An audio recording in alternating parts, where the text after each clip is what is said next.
ترکیوں کو دیکھیں وہ بات بات پر قرآن پڑھتے، بات بات پر۔ حضور معین المشائخ پیر و مرشد تشریف لائے ترکی سے۔ میں 15 تاریخ کو ممبئی گیا تھا، حضرت کے پاس بیٹھ کر میں نے ترکی کے حوالے سے بہت ساری باتیں کی، تو حضرت نے فرمایا، میں ظاہر بات ہے کہ وہ چیزیں تو نہیں کہتا کہ کیا کیا خرچہ ہوا کیا نہیں ہوا، لیکن بات بات میں حضرت نے ایک خوبصورت بات کہی اور دل کو چھونے والی بات کہا، بابو میں نے ایمان کی طاقت ترکیوں میں بڑی دیکھی، کئی کلومیٹر تک مولانا دانش صاحب ویرانی ہے، دبئی سے خوبصورت بلڈنگیں ترکیوں کے پاس تھی، لیکن اب وہ زمیندوز ہیں جو کل کئی سو مزدوروں کو اپنے یہاں کام پہ رکھتے تھے، آج وہ حکومت کی طرف سے دیے ہوئے ٹینٹ میں بیٹھے ہیں۔ حضرت فرما رہے تھے کئی ایسے خوددار لوگ تھے کہ ان کو پیسہ دو تو غریب بیچارے، کبھی کسی زندگی میں انہوں نے کسی کے آگے ہاتھ نہیں پھیلایا، تو ان کو پیسہ دینے کے لیے اگر کوئی آگے بڑھتا تو وہ چہرہ پھیر کے شرم کی وجہ سے چلے جاتے۔ تو ہم بچوں کو جو ہے پیسہ دے کر ان تک پہنچاتے تھے۔ حالات اتنے ناگفتہ بے ہیں، حضرت کے فرمان کے مطابق اگر 3 سال تک مسلسل بلڈنگوں کے ملبے اٹھائے جائیں تو 3 سال گزر جائیں گے اور اس کے ملبے صاف نہیں ہو پائیں گے، اتنے کلومیٹر تک تباہی ہے۔ پھر بھی ایک جملہ، اتنی تباہی کے باوجود بھی کسی ایک کی زبان پر بھی اللہ کی ذات سے شکوہ نہیں ہے، وہ یہی کہتے بس اللہ راضی رہے، اللہ راضی رہے، اللہ راضی رہے، اللہ راضی رہے۔ پوری دنیا کو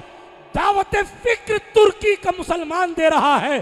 لٹیا ڈوب گئی، جناب فقیر امیر فقیر ہو گئے، بڑے بڑے لوگ زمین پر آ گئے، لیکن اس کے باوجود بھی یہ خیال ہے میرے اللہ تو عالی شان بلڈنگوں میں رکھ تب بھی تیرا شکر ہے، تو کیمپوں میں رکھ تب بھی تیرا۔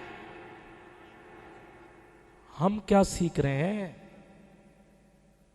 یا تو سر میں درد ہو جاتا تھا کہ حضرات نماز پڑھنے اس لیے نہیں آتا کیونکہ میرا ماتھا دکھتا ہے، روزہ نہیں رکھتا کیوں؟ وہ بھوک بہت زیادہ لگتے، پھر روزہ رکھا اس لیے جاتا تاکہ بھوک لگے، مجھے چکر آ جاتے ہیں، میں کیا بھاٹے کا کام کرتا ہوں؟ فرشتے بھاٹے پھینک پھینک کے ماریں گے اگر اپنی زندگی میں صحیح معنوں میں حضور رحمت للعالمین صلی اللہ علیہ وسلم کی باتوں کی پاسداری نہیں کی۔ جی ہاں، پتھر سے کچلنے کا بھی عذاب ہے، سر کچلے گئے حضور نے دیکھے خواب میں، تفصیلات میں نہیں جاتا، وقت میں گنجائش نہیں ہے، بات کو ختم کرنے کی طرف لے کر جاتا، لیکن سوچیں آپ، غور کریں، ایک وہ قوم ہے جس کو قرآن ہم سے آپ سے اچھا پڑھنا آتا ہے، وہ بات بات پر قرآن پڑھتے ہیں، ان کے راشٹرپتی کا قرآن سنو تو ایسا لگتا ہے کوئی ہمارے یہاں کا علامۃ الدہر قرآن پڑھ رہا ہے، اتنا خوبصورت لہجہ ہے قرآن پڑھنے کا،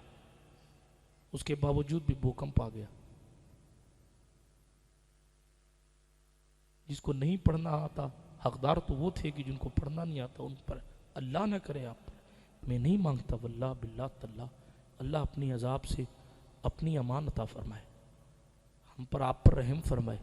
لیکن ہوش کے ناخن لیجیے، جو ان کے ساتھ ہوا وہ آپ کے ساتھ بھی تو ہو سکتا تھا، لیکن پھر بھی ہم قرآن سے اتنی دوری بنائے ہوئے، قرآن سے نزدیکی بنائیں،